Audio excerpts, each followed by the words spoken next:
Just a quick reminder before we get into the lesson to download the hands-on lab exercises that accompany this complete CCNA course. I'll include the link in the description. Also remember to subscribe and hit the notifications bell so you don't miss any of the lessons in the course. Okay, let's get into it.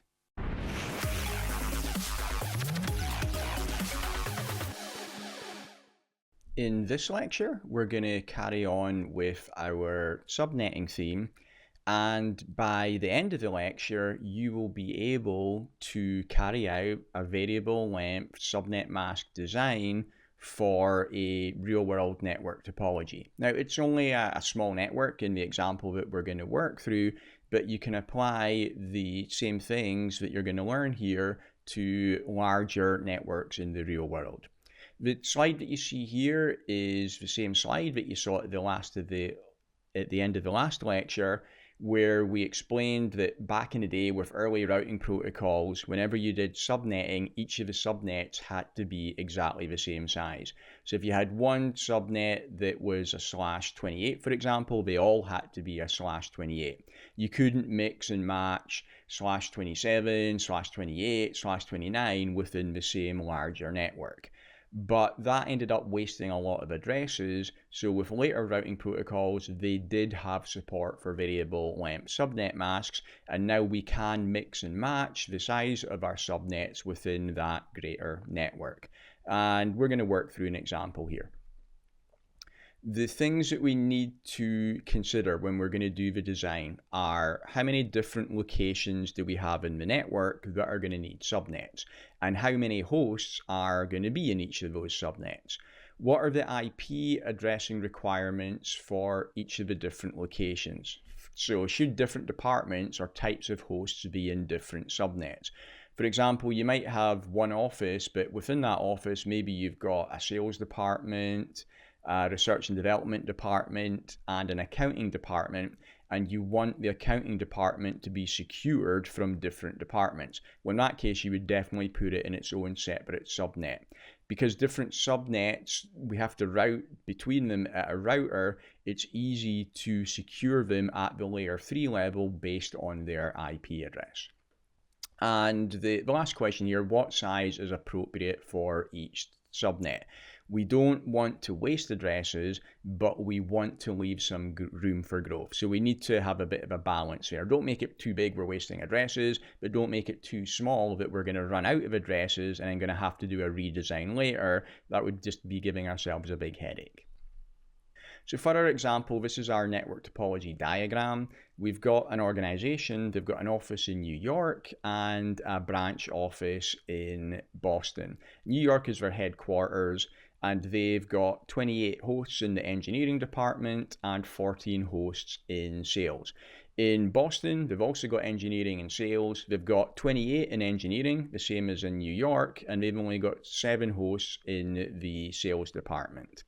So those are the different parts of the network that we need to apply IP addresses to, and we've been allocated the class C network of 200.15.10.0/24 from our internet service provider.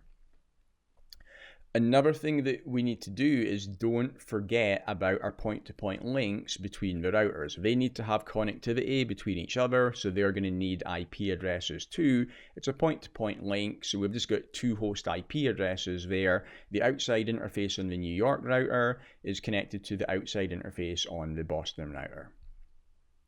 So that was our requirements. So now we need to think about how are we actually going to design this. And the steps that you work through, first off, find the largest segment and allocate a suitable subnet size for it. You then create that subnet at the start of your available address space. And then that's it. You just keep working your way down. So you start off with the largest subnet, you then move to the next one, the next one, and the next one until you've allocated addresses for all of your different subnets. Now, in a real-world deployment, you want to have a scalable design. So you want to have room for growth in your networking design.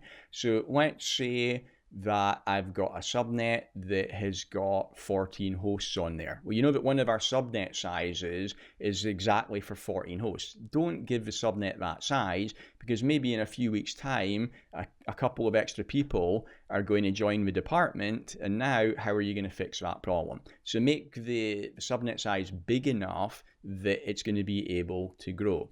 Another thing is, because we're going to sequentially go from largest down to smallest, maybe we're going to have a subnet with 30 hosts there, and then another subnet with 30 hosts, and then a subnet with 14 hosts. Well, leave a spare subnet with 30 hosts in it. So don't just do 2 subnets of 30, do 3 or 4 subnets of 30. Because then if you do have a new department that requires up to 30 hosts later, you've got a spare subnet there waiting for it, and everything is still sequential and contiguous, logical, going from largest down to smallest. Okay, so hopefully you got the point there. Don't design for what is right now.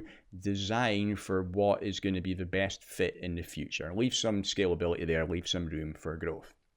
So that's what you do in the real world. Don't do that in the CCNA exam. Okay, do not think about, oh, this is what I would do in the real world, this would be best practice. Do exactly what the exam question tells you to do, even if you think that would be a stupid thing to do. Okay, don't overthink things. Don't think, oh, well, it would be better to do it this way. Do exactly black and white what the question asks you to do, and then you're going to get the question right. Okay, so for our example, we had the engineering departments in New York and Boston, and they have got 28 hosts each. And that was the largest subnets that we required. For our example, let's say the exam question says that the departments will not grow, and we need to use the smallest subnets possible to maximize our available address space. Okay, so do not leave any room for future growth here, because the question says make it optimal. Maximize the use of the address space. Okay, so that's the question. What I want you to do now is pause the video here and calculate the optimal subnet mask for the engineering departments. So no bigger than is necessary, but make sure it's at least big enough to support 28 hosts. Once you've done that, you'll be able to determine the network and broadcast addresses. Do that for both engineering departments, both New York and Boston, and figure out what the range of host addresses will be. Okay, so go on ahead and do that. Please pause the video now. When you come back in a second, I'll walk you through how to get the answer. Okay, so let's look at how to get the answer. So we've been allocated 200.15.10.0/24. We've been allocated a class C. And we've got 2 different departments that we want 2 different subnets for, and they had got 28 hosts each. A /27 supports 30 hosts. A /28 is 14, so it's not big enough. We can't use that. The smallest that we can use, which is what we were asked to do, is a /27. Real world, you might argue that you'd prefer to use a /26. This is not the real world, it's an exam question. We're going to use the smallest possible, which was a /27. If we wrote that in dotted decimal notation, it's 255.255.255.224. Okay, so that was the first part of the question, figure out the subnet mask. The next thing we have to do is actually divide up our address space. The headquarters was in New York, so let's give them the first subnet.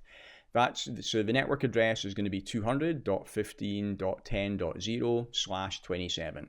And if we look at the line, we can see it's after 32. So a /27 is going to go up in increments of 32.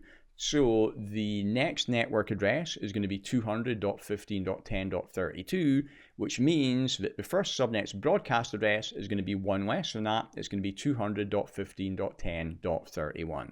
And that leaves addresses available for our hosts of 200.15.10.1 up to 30. Okay, so that's the engineering subnet. Next is the Boston engineering subnet. Well, the last broadcast address used was .31, so the network address we're going to be using is .32. So network address 200.15.10.32/27. Again, we're still using that /27, where the line is after the 32. So the next network address would be .64. So our broadcast address must be 200.15.10.63, which is one less, and our hosts are going to be what's between the network and broadcast address. That's 200.15.10.33 up to 62. Okay, so that was the engineering department's taken care of. All right, that's coming up to the 10-minute mark in this lecture.